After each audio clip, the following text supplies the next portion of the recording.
Voilà, donc encore bienvenue et bonsoir à tous et à toutes. On va parler d'un sujet extrêmement complexe, je ne vais pas dire compliqué, mais simplement complexe. Il y a plein de choses à voir. Et on va en fait passer 25 siècles à 1 heure de présentation, donc attachez vos ceintures, ça sera vraiment intéressant. J'espère, enfin au moins il y aura beaucoup à voir.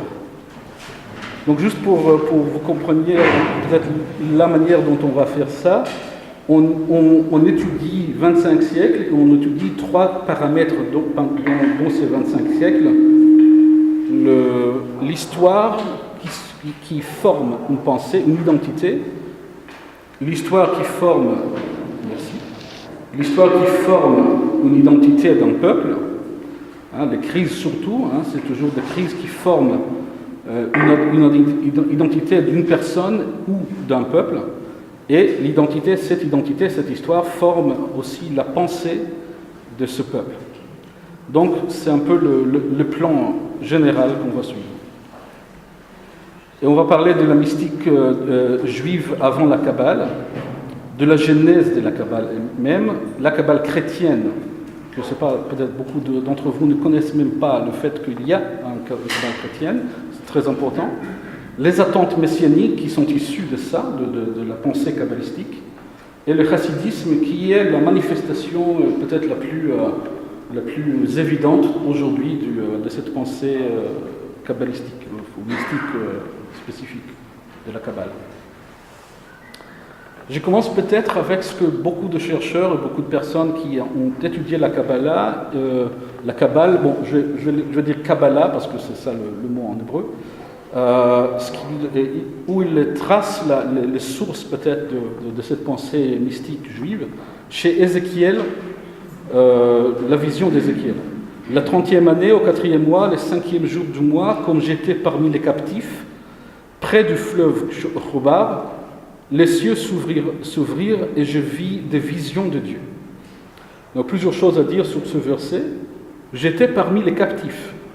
Donc on a parlé de l'histoire, des crises qui forment l'identité et l'identité qui forme une pensée. Et là on voit l'histoire, 30e année, 4e mois, etc. Captivité, on est captif, on n'est pas chez nous. Et on voit des visions. On doit trouver une autre existence, une existence mystique. Et ça va être vrai pour toutes les époques, toutes les périodes qu'on va étudier. Donc il y a toujours des difficultés, des crises. On doit former des univers alternatifs, si on veut, et c'est là où le mystique entre en jeu. Donc ici, le crise. Destruction du temple, exil à Babylone, le symbole du peuple, le temple est transféré au ciel, dans la mystique, dans l'identité, dans la pensée juive, et la mystique commence du trône et du char, ce qui est appelé Merkava, la mystique du Merkava, on va en parler. Donc ça commence avec cette crise de l'exil et de la destruction du temple. Le plus grand chercheur du mystique juif s'appelle Gershom Shalom, très grand chercheur, vraiment le père de toute une discipline de chercheurs, enfin, toute une école très importante. Et il dit ceci. Pas de doute possible, donc il est très fort sur ce point, pas de doute possible sur ce point. La mystique juive la plus ancienne est la mystique du trône. Qui sait en hébreu. Donc la vision d'Ézéchiel, vision du ciel montée au ciel, la vision du char, qu'on va voir prochainement. Le char, ça s'appelle Merkava, et le trône encore de Dieu. La vision du char, quelques éléments là. La vision du char, il y a un chariot de Dieu tiré par 4 vivants, les tétramorphes. Il y a dans ce chapitre quelque chose qui ressemblait ces 4 êtres vivants. Chaque vivant a 4 faces, homme, lion, taureau et aigle. Donc il y a aussi la Merkava, le char, et il y a sur un plateau, il y a aussi le trône où, au-dessus du firmament qui était sur la tête de ces 4 vivants, il y avait comme l'aspect d'une pierre de saphir, en forme de trône. Sur cette ressemblance de trône, il semblait y avoir comme une figure d'homme au-dessus. Okay. Donc là, c'est Ézéchiel, et on parle des thèmes sur lesquels on va revenir dans toute la pensée mystique à partir d'Ézéchiel, donc 25 siècles d'histoire de pensée, ou plus que 25, et de pensée mystique, ce qui est basé sur ces thèmes du char, du Merkava, du trône, etc. Cette pensée, on voit peut-être la plus grande manifestation précoce de ça chez Enoch l'Éthiopien, ou le premier Enoch. Dans ce temps, je vis l'ancien de jour assis sur le trône de sa gloire. Donc vous voyez encore là, ce thème qui se répète. Le livre de la vie était ouvert devant lui, et toutes les puissances du ciel se tenaient debout devant lui et autour de lui. Donc là, et il continue chez Enoch le trône. Ça c'était simplement un passage, mais ça apparaît très souvent, ce thème du trône de Dieu. Dans le christianisme, et bien sûr dans l'Apocalypse, aussitôt je fus ravi en esprit, comme on a vu avec Ézéchiel, et voici qu'un trône était dressé dans le ciel, et sur ce trône quelqu'un était assis. En face du trône, un peu plus tard, il y a comme une mer de verre, exactement comme on a vu chez Ézéchiel, et du cristal, et devant le trône et autour du trône, 4 animaux remplis devant et derrière. Le premier animal ressemble à un lion, le second à un jeune taureau, le troisième à une face d'homme, le quatrième ressemble à un aigle qui vole. Donc on voit exactement les mêmes thèmes qu'on a vus chez Ézéchiel, qui sont répétés chez Enoch, qui sont répétés dans l'Apocalypse, dans un contexte juif chrétien. Et à partir d'ici, on va voir dans notre étude ce soir que la mystique juive et la mystique chrétienne sont extrêmement proches. Il y a un dialogue entre les deux, il y a beaucoup de rapports entre les deux durant pratiquement toute l'histoire, même si c'est différent. C'est très différent, on va en parler. Bon. Puis aussi une autre référence. Après la destruction du deuxième temple, après la destruction du second temple, il y a toute une littérature juive qui se refait. Il y a bien sûr la Mishnah, le Talmud, mais aussi une nouvelle mystique juive. Et ça s'appelle la littérature des Echalot en hébreu, ou des palais, les écrits de Merkava. Et ils sont composés il y a plusieurs niveaux de ça, mais en principe ils sont arrivés à leur forme finale entre le 4e et le 6e siècle. Donc un exemple de ces écrits, de cette littérature, Rabbi Shmuel a dit, après que Rabbi Nechemia ben Akana a vu que Rome, la méchante, a décidé, donc là, encore une fois, je veux simplement stresser le fait qu'on parle d'une crise. Rome, la méchante, a décidé de faire perdre le noble d'Israël. Il a révélé le secret du monde, la qualité que doit avoir celui qui est apte de regarder le roi et son trône, et sa gloire, et sa beauté, et les animaux de la sainteté, et les chérubins du pouvoir, et les cercles de la Shrina.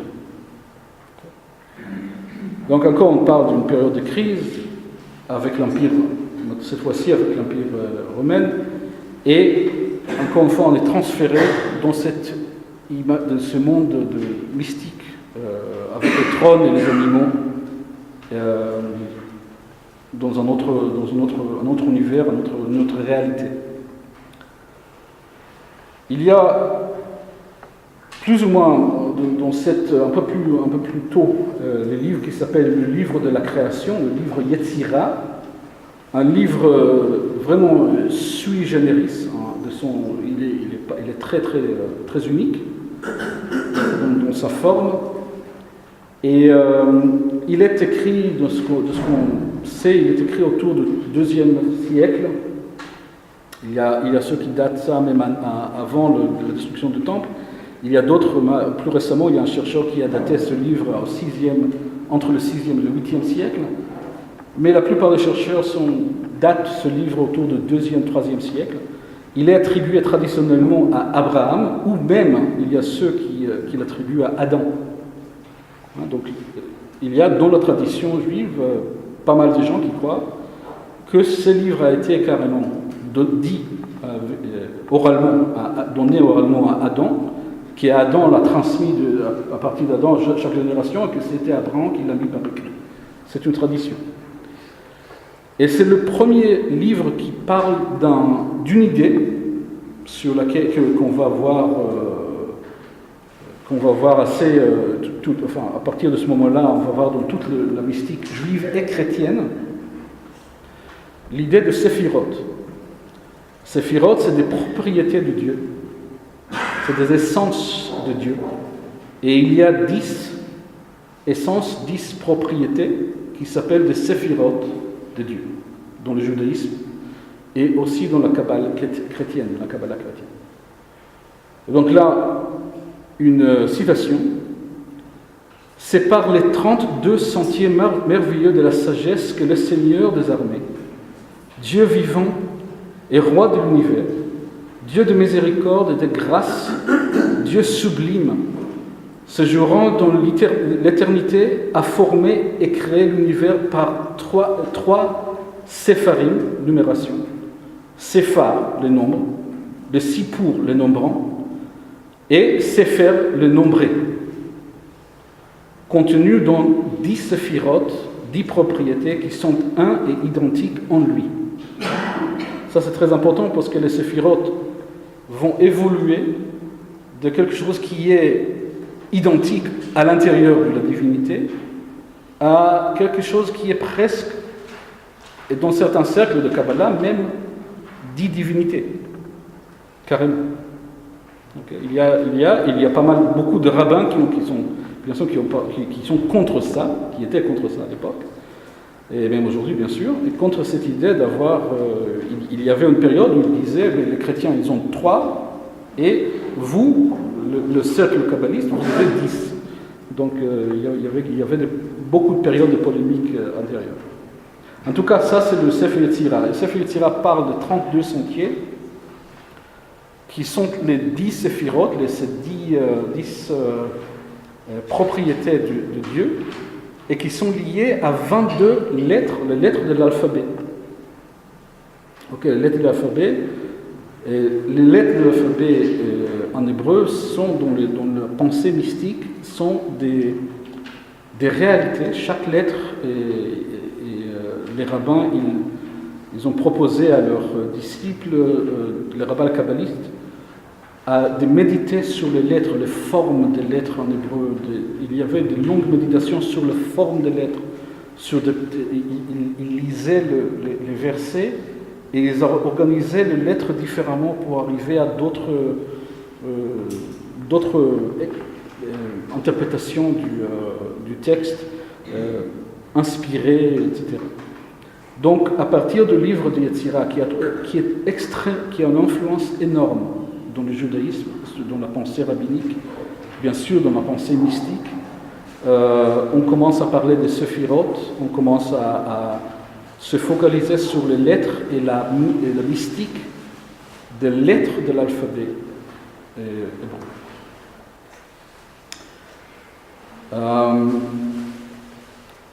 Attends. Il y a toujours des problèmes techniques, donc on va... là, ça va... Priez, s'il vous plaît.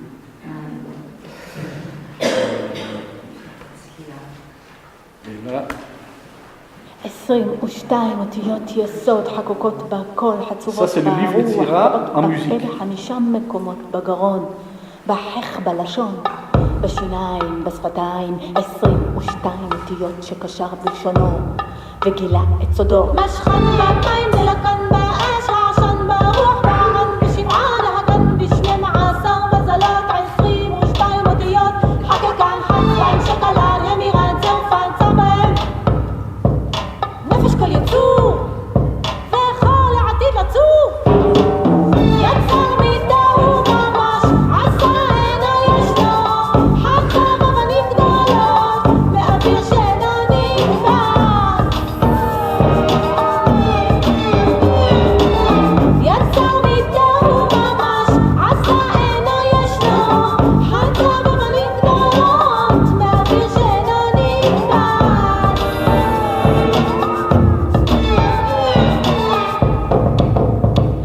22 אותיות יסוד, 3 אמות, 7 כפולות, מם דוממת, שין שורקת, א' חוף מכריע בינתיים, 3 אמות, 3 אבות, מהם יצא אש רוח מים, 7 כפולות, 7 כפולות, ב' ב' ג' ג' ד' ד' כ' כ' פ' פ' ר' ר' ת' ת', 7 כפולות, 7 ולא 6, 7 כפולות, 7 ולא 8, 2 עיניים, 2 אוזניים, 2 נקבי האף והפה, צבע חשוב, מה שאין הפה יכול לדבר ואין האוזן יכולה לשמוע לא. יצר מידהו ממש, עשה אינו ישנו, חכם אבנים גדולות, באוויר שאינו נקבע.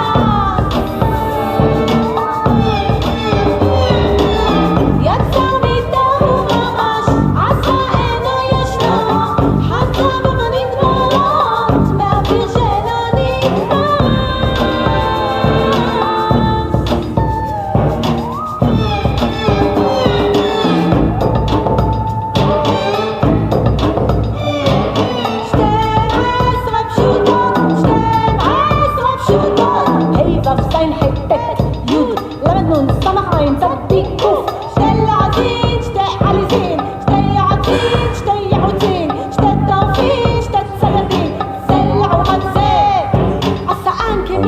מדינה וערחן כמין מלחמה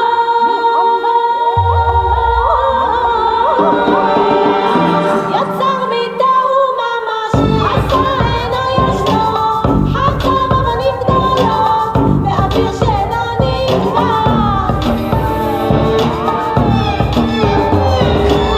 יצר מידהו ממש עשה אינו ישנו חכם אבנים גדולות באוויר שאינו נקבע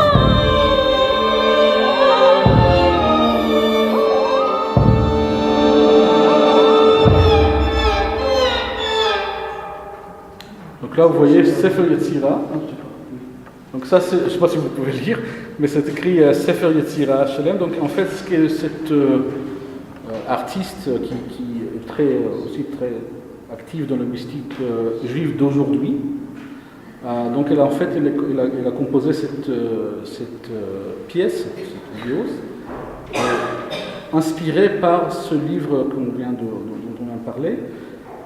Et donc ce que vous avez vu dans cette vidéo aussi, c'est les lettres qui jouent un rôle bien sûr central, et la création. Vous ne comprenez pas probablement ce qu'elle a dit en hébreu, mais il parle beaucoup de la création par les lettres, et le corps, le corps humain qui est bien sûr lié à l'alphabet, lié à bien sûr la création et à cette forme divine que Dieu a créée par les lettres. Bon. Donc ça c'était le Sefer Yetzira qui est encore très ésotérique, les lettres, la création, etc. et qui commence autour du 2e siècle de notre ère. Autour du même moment, il y a un autre livre qui est très très très ésotérique, qui s'appelle Shiur Koma, et qui est très intéressant. Et il y a des rabbins qui ont dit que c'est carrément un livre hérétique, Et je pense qu'il va vous choquer aussi un peu. Mais c'est intéressant et c'est important de connaître ce livre pour quiconque est intéressé par la mystique juive. Donc, pour vous donner juste le goût de ça, Rabbi Ishmael a dit Métatron c'est Enoch, d'ailleurs c'est l'autre nom pour Enoch, celui qui a été pris par Dieu. Métatron, le grand maître, m'a dit je porte ce témoignage pour le Seigneur Elohim d'Israël, le El vivant et durable, notre Seigneur et Maître. Que son auteur, depuis sa trône de gloire, est des 118 10 milliers de parasants. Donc ça c'est de longue, je ne sais pas combien, mais c'est un kilomètre, je ne sais pas quoi. Que depuis sa trône de gloire vers le bas est 118 10 milliers de parasants. Son hauteur totale est le double, bien sûr, de ça. L'auteur de Dieu, il parle. De son bras droit à son bras gauche, 77 10 milliers de parasants. Son œil droit à son œil gauche, 30, etc., etc. C'est choquant de pouvoir dire quelle est la mesure du corps de Dieu.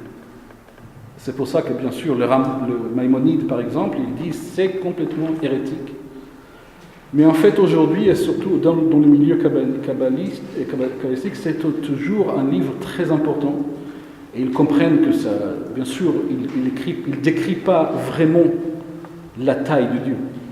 Ce qu'il parle, c'est de façon mystique sur le pouvoir de chiffres, sur des codes mystiques. Et donc il y a des écoles kabbalistiques qui font des interprétations de ça. Et ils disent, bien sûr, ils ne parlent pas vraiment de la taille de Dieu, de pouvoir mesurer Dieu, c'est ridicule. Mais qu'il y a ici de messages mystiques, on ne va pas entrer là-dedans, mais il y a des messages mystiques qui sont codifiés là-dedans. Il y a d'autres interprétations qui disent que c'est simplement pour montrer notre petitesse par rapport à Dieu. Mais c'est quand même une lecture extrêmement choquante pour certains de moi, et pour beaucoup de personnes. Donc on est passé par les crises d'Ézéchiel. On a vu aussi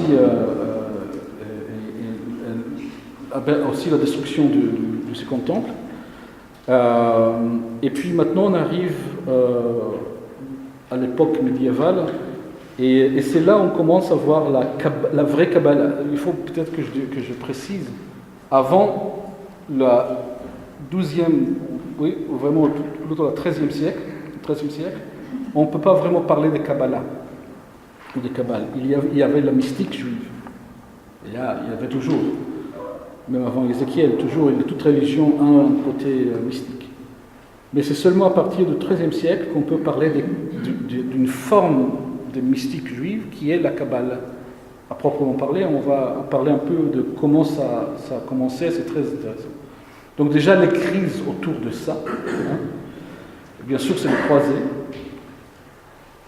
la fin de l'âge d'or juif en Espagne, la Kabbale commence en fait en Espagne, entre la Provence française et l'Espagne de l'Est.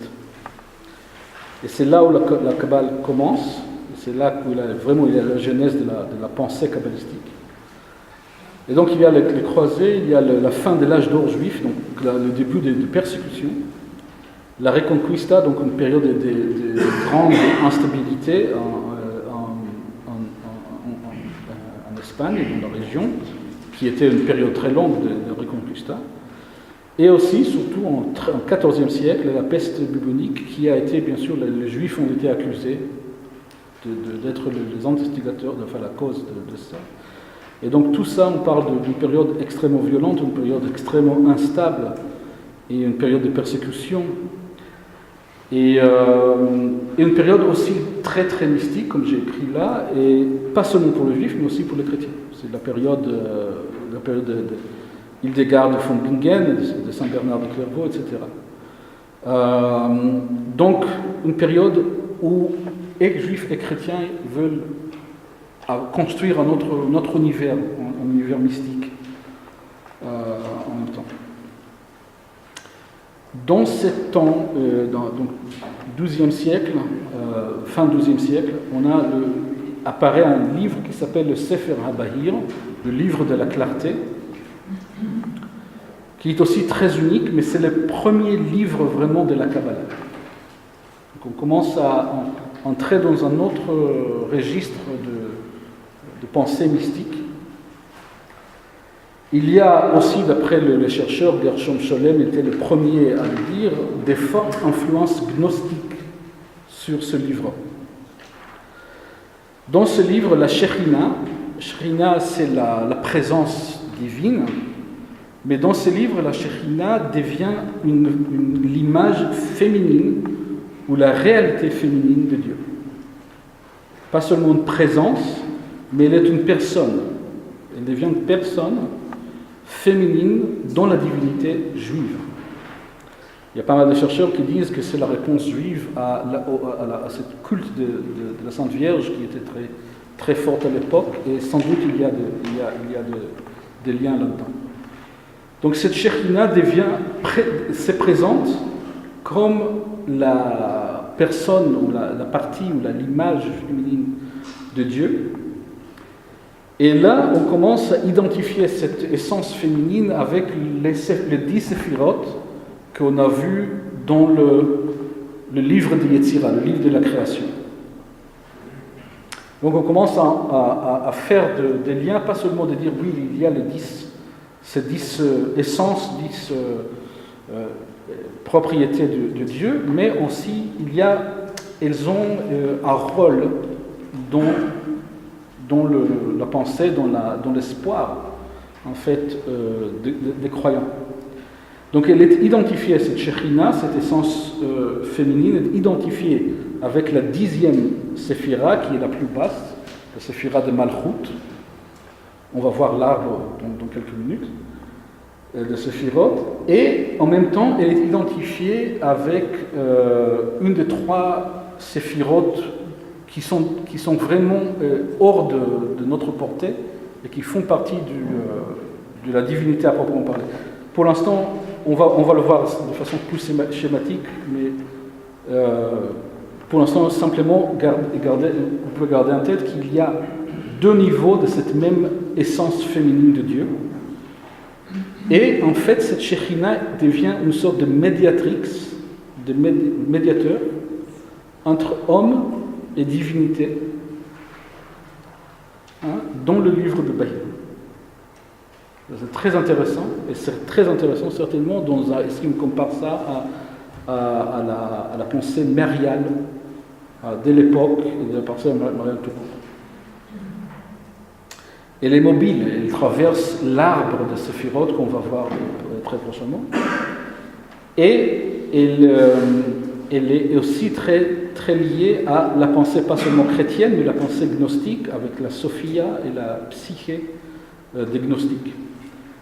Et là, j'ai mis la dernière question, est-ce qu'il y a aussi des influences cathares? Parce que c'est exactement la région où il y avait les cathares, donc c'est exactement la région du sud de la France où il y avait les cathares, ou bien est-ce qu'il y a des influences sur les cathares? Est-ce qu'il y a un dialogue? Ça, c'est une question intéressante, et certainement c'est une question intéressante à poser ici dans un milieu dominicain. Et voilà. Donc le Sefer Bahir, quelques citations que vous avez sur vos feuilles. Je ne vais pas trop, parce qu'on n'a pas vraiment trop de temps, mais je vais juste lire ce qui est en rouge ici. Il y a les 10 séphirotes, des allusions aux 10 les 10 doigts, excusez-moi. Les 10 doigts sont des allusions aux 10 séphirotes par lesquelles furent créés et furent scellés les cieux et la terre.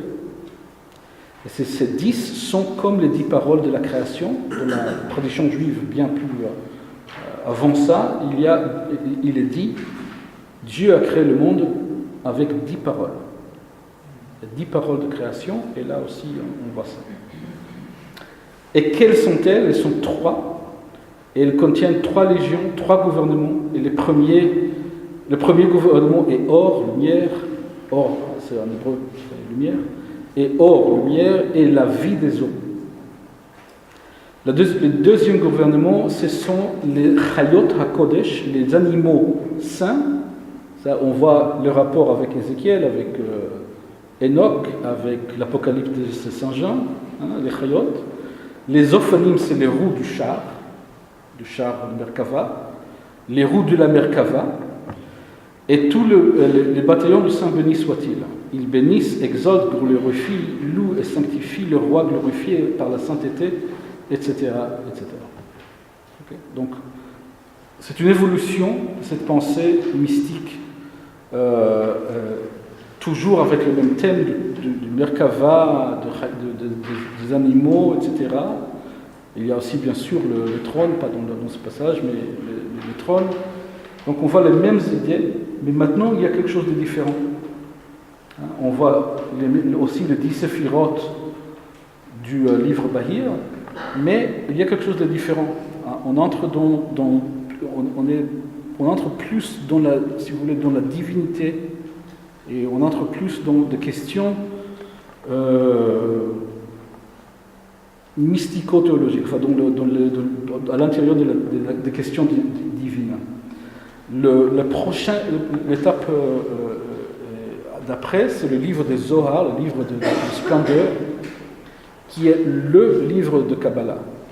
Le livre de Bahir était le livre, le début de la pensée kabbalistique, mais cette pensée kabbalistique devient et atteint son point peut-être le plus développé, pas le plus développé, mais le point, elle devient vraiment un mouvement avec le livre de Zohar, ce livre de Splendeur. On a pensé pendant très longtemps qu'il a été écrit par le Ramdal, Rabbi Moshe de Léon, et parce qu'on a une attestation de la part de sa veuve qu'il a écrit. Et si vous demandez à un juif pratiquant aujourd'hui, un juif croyant, la plupart d'entre eux vont dire que c'était Rabbi Shimon Bar Yochai qui l'a écrit. Et c'est simplement pas... Enfin, scientifiquement, ça ne peut pas être le cas. Il n'y a pas de citation de ce livre avant le XIIIe siècle. Le fin du XIIIe siècle. Il n'y a pas cité nulle part. Et donc, il n'était pas connu du tout avant le XIIIe siècle. Et puis, la veuve de Rabbi Moshe de Léon dit qu'il a écrit et qu'il a pris le nom de Rabbi Shimon Bar Yochai parce que sinon personne ne l'aurait lu. Donc c'est un livre qui a été écrit au XIIIe siècle. On sait par quel groupe. C'est pas seulement par Rabbi Moshe de Léon. Il faisait partie d'un groupe qui travaillait sur ses écrits. Et c'est un livre absolument fascinant. Un livre, c'est d'une aussi qui, comme on a dit, on a vu plein de choses choquantes déjà. Je ne vous ai pas cité le livre de Zohar, mais on a vu plein de choses choquantes. Il y a plein de choses choquantes aussi dans le livre de Zohar. Il y a aussi pas mal de juifs qui disent que le Zohar lui-même est une forme d'idolâtrie. Leibovitch était extrêmement fort là-dessus. Mais c'est le livre au cœur de la pensée kabbalistique à proprement parler. Il est en fait une sorte de collection de midrashim, d'homélie, enfin d'interprétation sur les parashotes, les épisodes de la Torah. Mais à chaque fois une interprétation mystique, une interprétation autour de ces thèmes de Merkava, de Séphirot, du trône, etc. Il était traduit en latin par Guillaume Postel. Guillaume Postel avait une influence énorme et sur la Kabbalah juive et chrétienne. Il a traduit pas seulement le livre de Zohar, en latin, un très bon, d'ailleurs il a fait un travail super, sur le Zohar et aussi sur le Bahir et le Sefer Yetzirah. C'est un livre écrit en araméen. Même pour ceux qui connaissent l'araméen ou l'hébreu, c'est difficile à lire. C'est très très difficile à lire. Et alors pour lui, pour Guillaume Postel, de le traduire en latin, c'est quand même très impressionnant. Il a fait un très très bon travail, et c'est pas seulement traduit, mais c'est aussi, il a publié le Zohar, on va le voir, mais il a publié le Zohar en latin. Et donc la première en fait impression du Zohar, c'était en latin, pas en araméen. Ça, c'est l'arbre de Séphirot, l'arbre de 10 Séphirot, que vous connaissez peut-être si vous avez. Si vous êtes passé dans le cercle un peu kabbalistique en Israël, vous avez vu ça sans doute. Et là, il y a les 10 Séphirot, on ne va pas décrire toutes, mais celle de bas, c'est la plus basse, c'est la Malchut, la Séphira Malchut, c'est là où il y a cette essence féminine de Dieu, d'après la Kabbalah. Et les trois qui sont au-dessus, les plus hautes, sont les trois qui sont vraiment la divinité. Donc il y a un triangle que l'humanité ne peut pas atteindre. On peut, un tzaddik, quelqu'un qui étudie la Torah, qui fait de bonnes œuvres, etc., peut arriver, avec la prière, etc., on peut arriver aux 7 sphirotes qui sont plus bas. Mais les trois qui sont au-dessus, on ne peut pas y arriver. La seule manière de pouvoir, pas directement, mais par justement la médiation de cette essence féminine, on peut arriver, c'est par ça qu'on peut arriver qu'on peut avoir une connaissance où on peut influencer d'une manière ou d'une autre, c'est le mot d'utiliser, influencer les trois essences divines de Séphirot. Et là, c'est le même arbre, mais dans un contexte chrétien. Donc ça, c'est la Kabbalah chrétienne. Porta lucis. Et Hec est porta tetragrammaton. Donc là, vraiment, on voit les chrétiens ont carrément, pour une période, adopté la Kabbalah juive et de façon très très forte.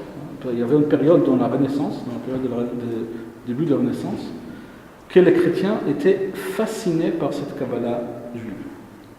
Donc là, c'est une version chrétienne de cette même arbre. Ce qui est très intéressant, et pour moi personnellement, parce que maintenant je travaille un peu sur... j'étudie ça, j'ai une petite thèse là-dessus. Il y avait une personne qui s'appelait Petrus Alfonsi, né Moshe Sepharadi. Donc un juif qui devient catholique, qui était le médecin du roi d'Angleterre, Henri Ier.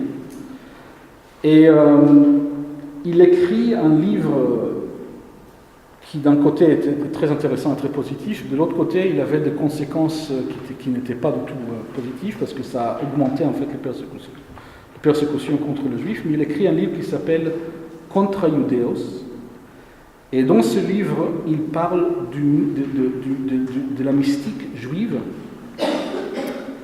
et il commence à faire une étude, toute une méditation sur les lettres du nom divin, comme vous voyez ici.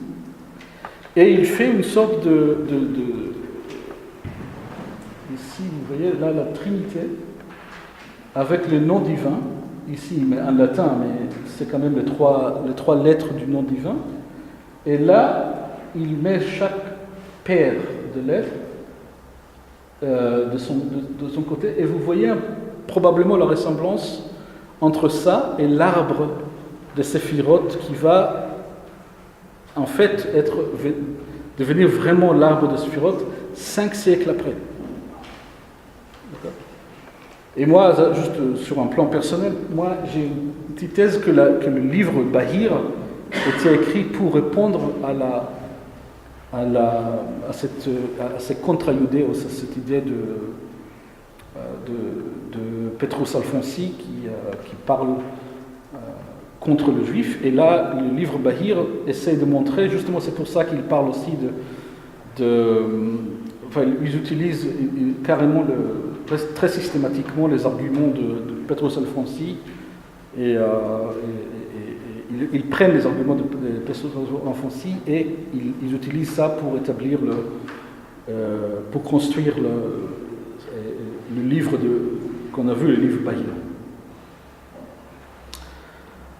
Voilà. Et ça, je ne l'ai pas traduit, c'est en anglais. C'est John Nash qui dit ça. The emergence of the Christian Kabbalah was a tribute to timeless and universal value. Theological, cosmological, social and psychological of its Judaic antecedent. Okay, donc il y avait un antécédent judaïque à la Kabbalah chrétienne. Et la Kabbalah chrétienne est une sorte d'hommage à ça. It was also a tribute to the vision of Renaissance scholars. Donc c'était adopté vraiment par de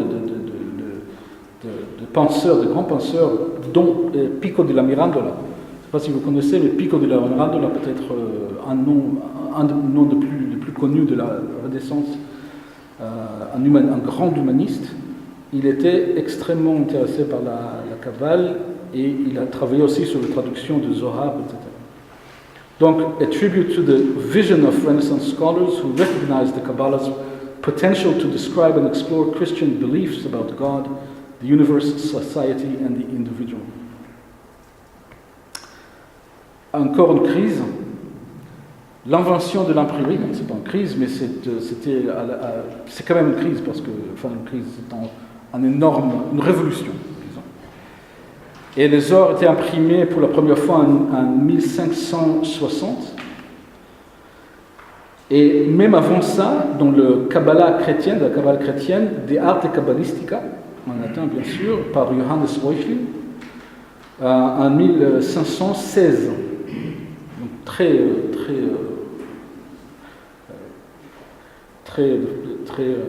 tôt dans l'évolution de cette pensée.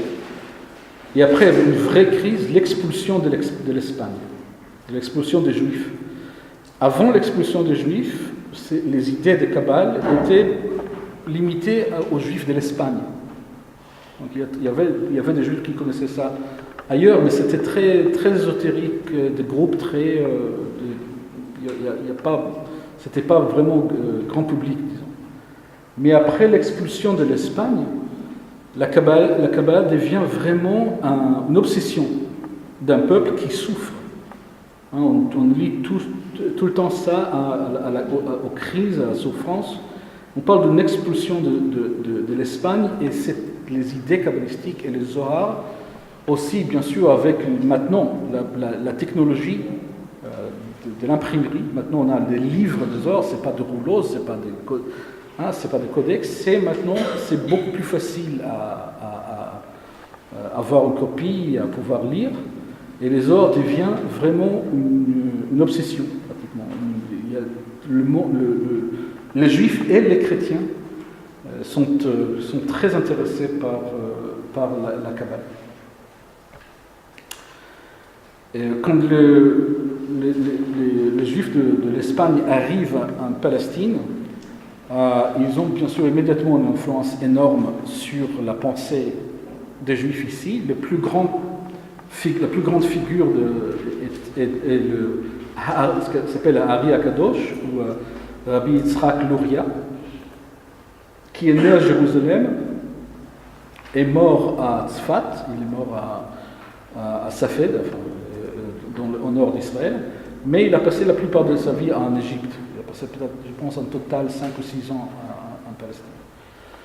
Et celui qui a pris le Zohar, le livre de Zohar, et encore, il a pris cette pensée et l'a développée à l'extrême.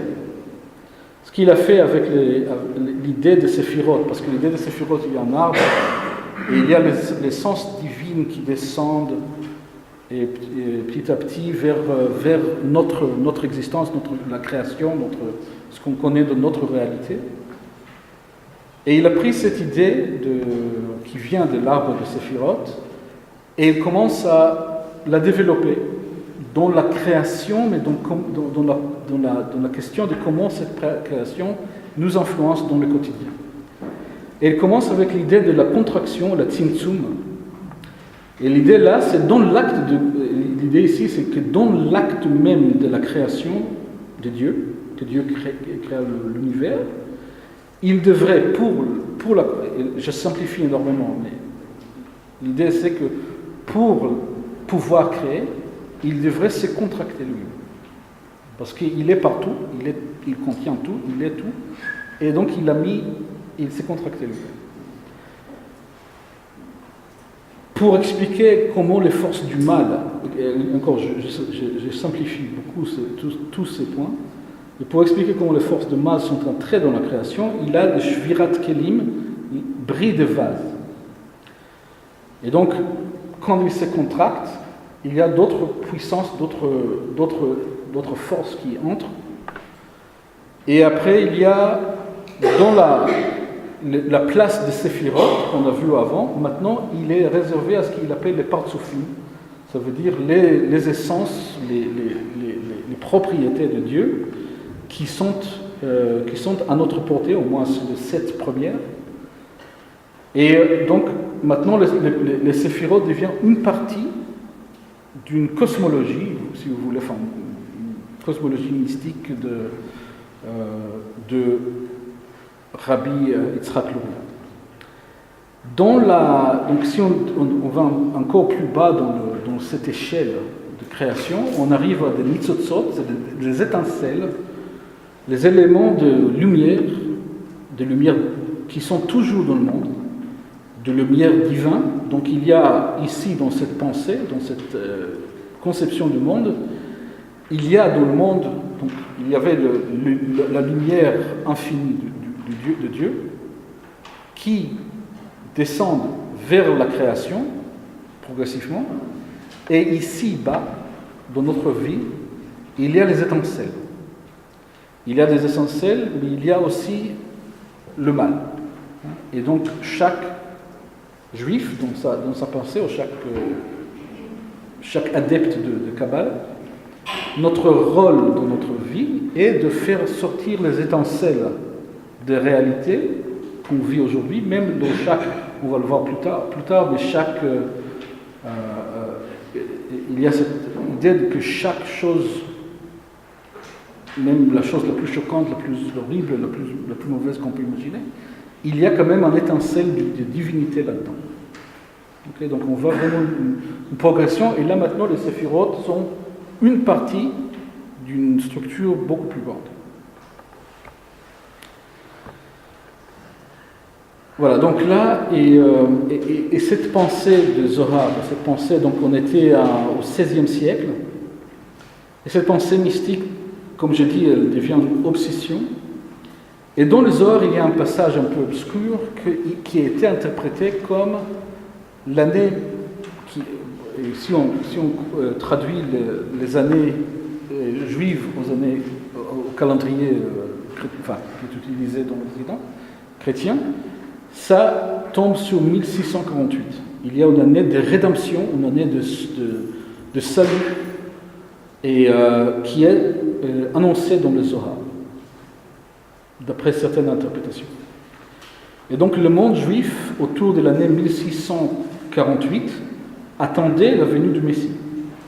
Il y avait une sorte de très très forte certitude que le Messie va venir en 1648, et ça aussi parce que c'était une époque de crise. Il y avait les plus grands massacres, les plus grandes persécutions contre le juif en Europe de l'Est, mais que tout le monde juif connaissait, bien sûr, très très violents, juste avant 1648, et au début de 1648, 1647, 48. Et dans la pensée juive, quand il y a des événements comme ça, c'est des douleurs d'accouchement pour le Messie. Donc il y a dans la pensée juive, à chaque fois qu'il y a ce genre d'événements, même le Shoah pour certains, c'était des douleurs d'accouchement du Messie. Donc ils croyaient que vraiment ce qui s'est passé était si horrible que le Messie doit venir en 1648.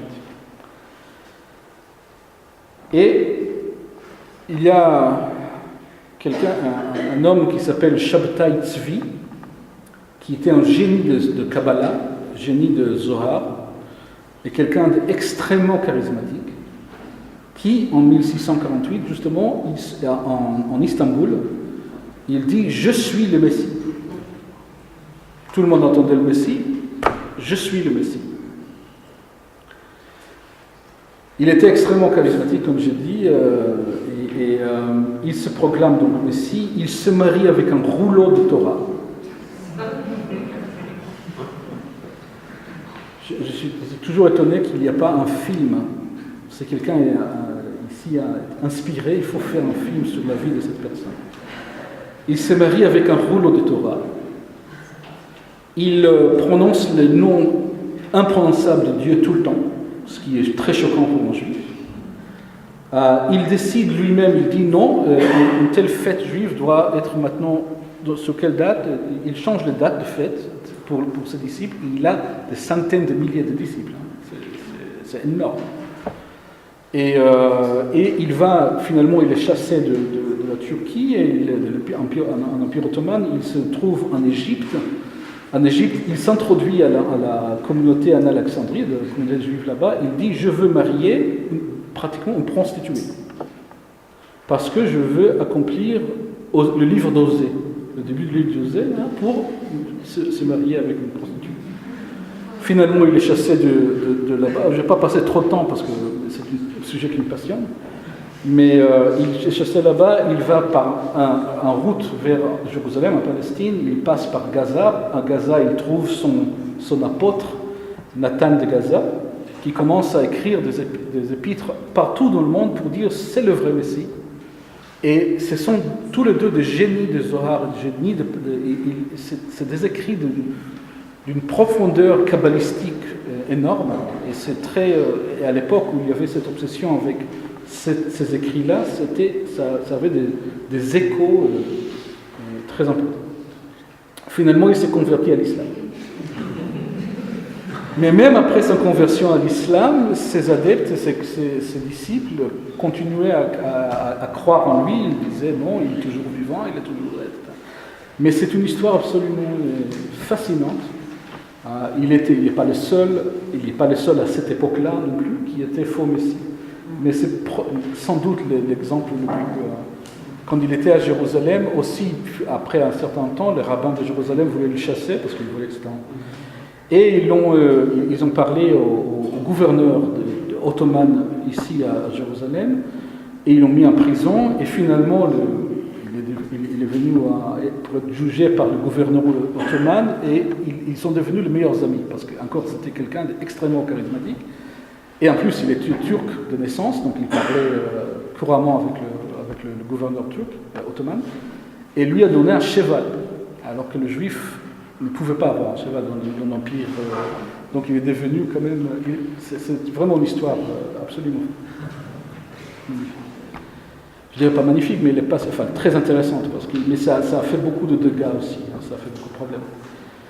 Donc en 1600, autour de 1690, on voit une figure arriver sur scène, le Baal Shem Tov, qui est le fondateur du mouvement chassidique.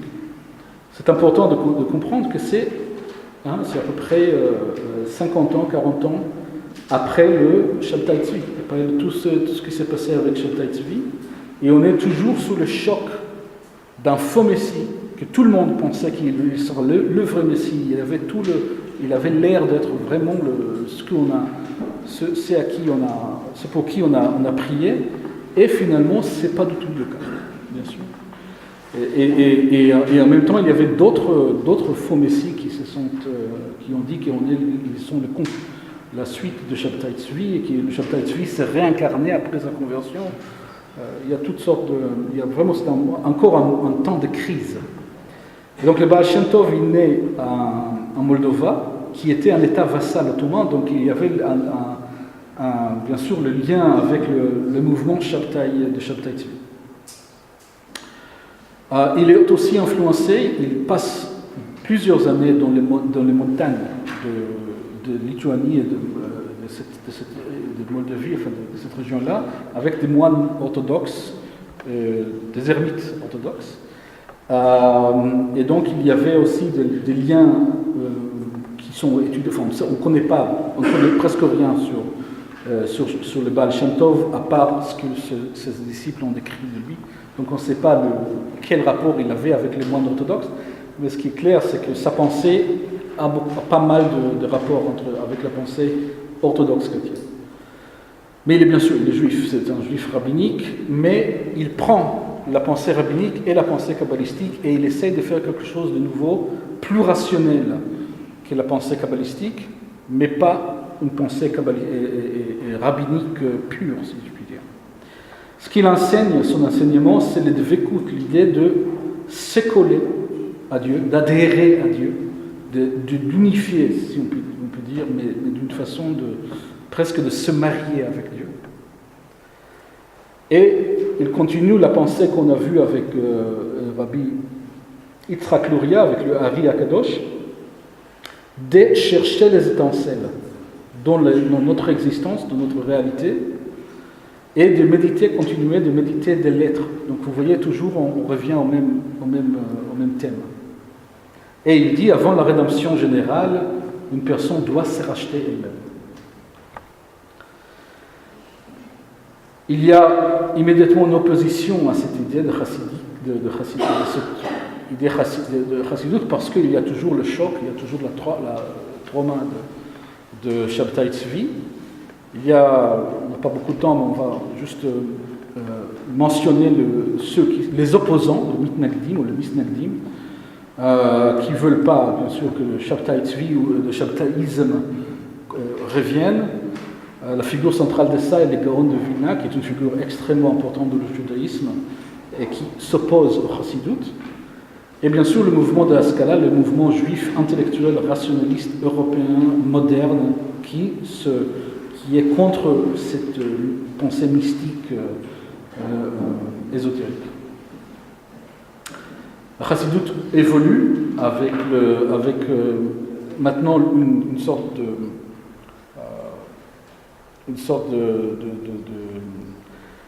dynastie de ce qui s'appelle Chabad, et maintenant en Israël vous allez voir beaucoup de Chabad, si vous n'avez pas encore vu. Ce mouvement qui est un sous-mouvement de Chassidut existe partout, et si vous n'avez pas vu encore, ça c'est vous le voyez partout en Israël. Donc ça c'est le dernier dans cette dynastie, le 7e d'ailleurs, qui est un chiffre bien sûr très important.